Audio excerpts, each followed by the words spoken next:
Baik teman-teman, kita akan mencoba melakukan praktek wudhu langsung. Saya sudah mengondisikan ini ya. Dan sekarang kita akan coba praktekkan dengan menggunakan keran terlebih dahulu. Baik ya. Yang pertama tentunya kita mengonfirmasi keimanan terlebih dahulu, karena panggilan wudhu ingat dibuka dengan panggilan iman. Dan saya terangkan di pelajaran sebelumnya bahwa panggilan iman itu mengonfirmasi lurusnya niat kita, lurusnya tujuan ibadah kita yang dilakukan karena Allah Subhanahu wa Ta'ala. Karena itulah konfirmasinya bersumber dari hati kita, dalam jiwa kita. Kita niatkan ibadah kita ini, wudhu kita ini ditujukan ya untuk beribadah kepada Allah Subhanahu wa Ta'ala dengan bahasa hati kita. Boleh dengan menggunakan bahasa masing-masing, misalnya saya berniat wudhu untuk menghilangkan hadas karena Allah Subhanahu wa Ta'ala. Dan kalau ingin menggunakan bahasa Arab juga di hati kita, seperti orang Arab juga tentunya menggunakan bahasa Arab, kita menggunakan bahasa Indonesia, boleh-boleh saja di hati kita. Misalnya kita menyatakan bahwa nawaitul wudhu'a li raf'il hadathi, misalnya al-asghari lillahi ta'ala, boleh ya. Kemudian lisan mengucapkan bismillahirrahmanirrahim. Jelas ya? Nah, kita ingin mengambil versi lengkapnya terlebih dahulu. Versi lengkap tentunya ini terkait dengan sunnahnya juga. Kan kalau yang pokok itu ada 4, seperti kita uraikan di pertemuan yang lalu. Kemudian versi lengkap ini kita bisa ambil versi yang dicontohkan langsung oleh sahabat Utsman bin Affan radhiyallahu ta'ala anhu, yang mengambil pelajaran dari contoh wudhunya Nabi sallallahu alaihi wasallam. Nanti bisa dilihat di Sahih Al-Bukhari ya, di Sahih Al-Bukhari topik yang keempat, Kitabul Wudhu, subtopik yang ke-23. Baik, sekarang kita akan coba memulai praktek, dan tentunya tadi sudah kita sampaikan memulai dengan niat ya, kemudian mengucapkan bismillahirrahmanirrahim. Nah, ingat betul baik-baik bahwa Islam seperti diuraikan di pertemuan yang lalu sangat perhatian detail terhadap segala hal, terutama aspek-aspek yang melahirkan manfaat. Ini adalah air keran yang menampung aliran air yang masih bersifat murni, mutlak, tohur. Jadi ini sangat bermanfaat. Karena itu tidak diperkenankan untuk membuang-buang air ya. Sekali lagi, tidak diperkenankan membuang-buang air pada keadaan yang tidak semestinya. Itu dalam Islam disebut dengan israf, mubazir ya. Karena itu seperlunya kita keluarkan, kalau menggunakan keran ini seperlunya kita keluarkan, tampung dulu airnya kan.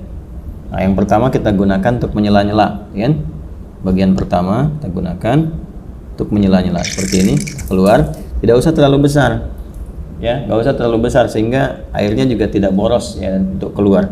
Nah, ini kita menyela-nyela dulu, dimulai dari kanan ya. Ingat ya, selalu dimulai dari yang kanan. Nanti di Al-Bukhari ini di subtopik yang ke-31. Jadi kalau kita baca topik yang keempat, kita berwudu, subtopik 31 itu ada namanya subtopik berjudul babut tayammun ya, memulai dengan bagian yang kanan. Selalu kanan didahulukan, kanan dahulukan.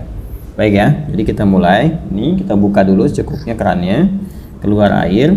Ulangi ya, tadi sudah kita bismillahirrahmanirrahim, niatkan dalam hati. Kemudian kita menyelai-nyelai seperti ini ya. Ini bagian pertama. Nah, lalu yang kiri juga dibersihkan dulu seperti ini ya, sudah ya. Nah, ini sudah dibersihkan. Nah, ini sunnah ya, sudah sunnah yang pertama kita lakukan, karena yang pertama niatkan mengikat pada rukunnya, pokoknya. Jadi ada pokok yang terkait dengan konfirmasi keadaan hati kita. Rukun yang pertama niat kan. Nah, kemudian dikonfirmasi di lisan dengan bismillahirrahmanirrahim. Lalu setelah itu kita masuki sunnah-sunnah, memulai dengan sunnah berwudu. Tadi sudah menyela-nyela dulu, ini membersihkan bagian jemari-jemari dan telapak ya. Baik, sehingga keadaannya bersih sebelum membersihkan yang lain. Baik, selesai. Kemudian langsung untuk berkumur-kumur kita ambil. Nah, biasanya saya melakukan seperti ini. Kalau sudah ngambil seperti ini ya. Nah, ini ghurfah namanya. Ghurfah itu dengan satu genggaman ya, cedukan seperti ini. Genggaman atau cedukan seperti ini. Nanti biasanya kalau saya suka melakukan untuk menghemat itu, begitu dibuka sudah cukup ini ya. Lalu saya akan tutup terlebih dahulu, tutup. Nah, sehingga air tidak terus mengalir ya. Jadi langsung kita kumur-kumur.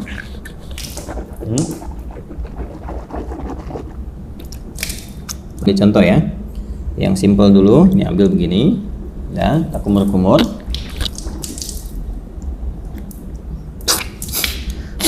Oh ya. Nah, baik, kita contohkan ya, sekali lagi ya. Jadi teman-teman sekalian bisa, tadi kan sudah ya untuk kumur-kumur sambil dibersihkan bagian giginya. Nah, kemudian yang kedua kita ambil untuk maksimalkan istinsyak dengan istintarnya. Jadi kumur-kumur lagi sambil dihirup ya ke hidung. Ya, dari buang. Nah, ini bisa berkumur-kumur sambil dihirup, atau kalau mau kumur-kumur dulu, buang, nanti bisa untuk istinsyak dan istinsarnya terpisah ya. Ya, kita ambil misalnya contoh untuk yang kalau terpisah begini, kumur-kumur. Ya. Kalau mau dihirup ke hidungnya terpisah, kita ambil lagi, ya kan, seperti ini. Nah, itu ya. Nah, ini manfaatnya kalau dipisah ini kayak semacam ada pilek ya. Pilek atau virus tertentu berkumpul. Nah, ini biasanya lebih spesifik untuk membersihkan wilayah hidung. Sehingga ketika ditekan itu istinsarnya ini bisa dipijit salah satunya bergantian untuk dikeluarkan. Ya, sehingga kotoran yang ada di hidung itu bisa keluar. Hikmahnya kan mengeluarkan yang kotor. Jelas ya? Baik. Bisa dipahami ya, teman-teman sekalian? Nah, jadi itu untuk yang pertama. Sekarang masuk ke bagian yang pokok. Ya, buka lagi, masuk ini bagian yang pokok, tutup, baru ke wajah. Nah, ini yang ingin saya contohkan, bagian pokok yang paling utama itu. Ini ghasala itu ambil airnya, tumpahkan di wajah begini. Ini lihat ya yang telunjuk begini. Oh, seperti ini. Nah, ini bagian jempol yang di sini belakang. Kemudian langsung ke bawah. Nah, ini yang diselai-selai di janggutnya. Ya. Maksudnya apa? Supaya meresap air ke pori-pori karena melewati janggut ke dalam sini. Kalau nggak ada janggutnya bisa langsung dibasuh ke dagu ya, sini. Nah, jadi ini satu, kalau dirasakan belum cukup keseluruhannya, ambil lagi begini. Ya. Terus seperti ini. Kemudian tutup dulu. Ya. Terus seperti ini. Ya. Saya kira 2 kali juga bisa cukup ya. Seperti ini. Ya. Nah, ini nanti ada versi yang sekali itu versinya Ibnu Abbas radhiyallahu taala anhuma yang menyontoh praktek Nabi yang pernah menggunakan sekali. Itu kalau di Al-Bukhari, subtopik yang ke-21, marratan ya. Babul wudu, judulnya itu Babul wudu marratan. Bab pembahasan tentang wudu yang sekali basuh ya. Kemudian nanti yang versi yang keduanya, subtopik 22, itu yang versinya Abdullah bin Zaid. Babul wudu marrataini, 2 kali. Ya, kemudian versi yang Utsman bin Affan radhiyallahu taala anhu, yaitu yang subtopik 23. Itu yang 3 kali, talatan.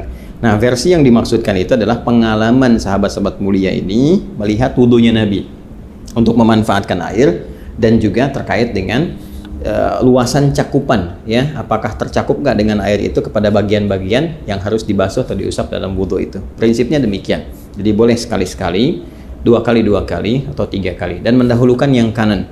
Ya, mendahulukan yang kanan. Ada namanya subab yang pernah juga saya utarakan, yang nomor 31 subtopiknya babut tayammun. Ya, tentang tayammun ketika Nabi mengajarkan Ummu Atiyah radhiyallahu taala anha bagaimana mendahulukan yang kanan. Jadi kanan dulu baru kemudian kiri. Nah, ini tentang kanan dulu kemudian yang kiri juga akan masuk setelah ini. Ya, setelah kemudian wajah selesai, baru tangan sampai siku. Ini kita ambil lagi. Ya, wajah selesai, tangan sampai siku, kumpulkan seperti ini airnya. Nah, teman-teman sekalian, ini ya.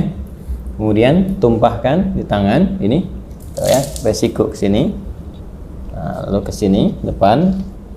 Nah, terus sampai ke sini, ya. Nah, ratakan seperti ini. Jelas ya? Nah, kalau dirasakan belum cukup rata, buka lagi airnya. Ya. Nah, dianggap cukup, ditumpahkan, tutup dulu seperti ini. Nah, nanti bisa dari depan begini ya.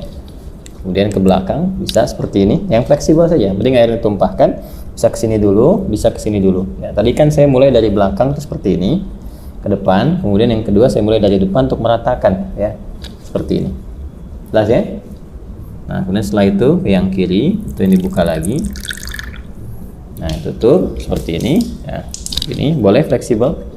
Dari mana mulainya? Yang penting dari depan sini ke bagian siku. Ya, nah kurang lebih seperti ini. Ya, kalau mau kita samakan, kalau kanan 2 kali, kiri 2 kali juga ya. untuk bisa menyeimbangkan, menyamakan seperti ini. Tumpahkan, ya, pas ya. Baik. Nah, ini suasana malam kita prakteknya, jadi diiringi dengan sekuteng lewat. Ya, teman-teman. Saya, nah selesai. Kemudian mengusap kepala, bukan rambut, ya. Karena kepala, ingat bagian mengusap itu ambil. Nah, ini kan dipercikan nih, ya. Dipercikan seperti ini, tuh ya.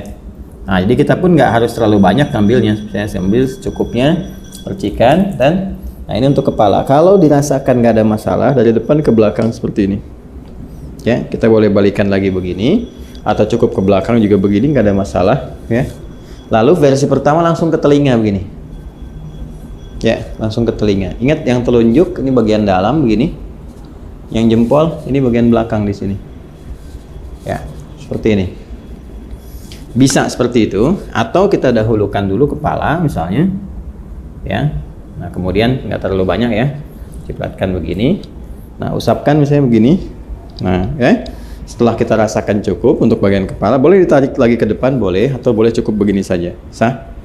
Ya, atau kalau ada kesulitan tertentu bagian kepala, dahulukan bekas ubun-ubun, atau nanti kalau ini bermasalah sakit bisa sisi-sisi yang lain termasuk kepala.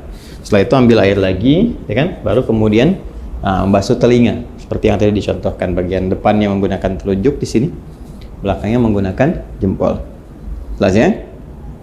Baik, berpindah ke kaki. Nah, ini penting juga karena nanti ada hadis spesifik ya terkait dengan bagian kaki ini, khususnya kotoran-kotoran yang melekat di kuku, ya, kuku bagian jempol ini, ya, di sebelah sini ujung-ujung ini.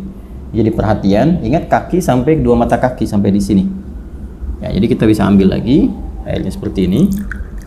Ya, kemudian cukup gini. Nah, biasanya saya bagi 3 bagian. Yang pertama saya tumpahkan, basuh ini dulu. Nah, setelah ini, nah kemudian bagian depan kita bersihkan dulu begini. Ini ya. Nah, udah seperti ini ke belakang, dan tentunya bagian belakang tidak mendapatkan porsi air yang cukup ya. Walaupun mendapatkan bagian tertentu untuk mengusap, tapi ini lebih bersih untuk bagian depan pertama. Jadi yang kedua, nah ini kita bisa sempurnakan bagian belakangnya seperti ini. Nah, ini ya. Majukan lagi ke depan ini. Nah, 2 pun sudah cukup sebetulnya, ya. Kalau dirasakan kurang bisa dengan 3. Selanjutnya yang kiri, seperti halnya yang kanan tadi. Kita ambil ini ya. Nah, ini seperti ini. Saya suka menggunakan kelingking karena lebih fleksibel untuk menyela-nyelanya. Ini dibersihkan di sini. Ya, ini. Lalu ke belakang. Nah, kemudian disempurnakan. Ambil lagi, kita tumpahkan seperti ini. Ya. Dah, selesai. Nah, ini selesai, ya. Setelah selesai, dah.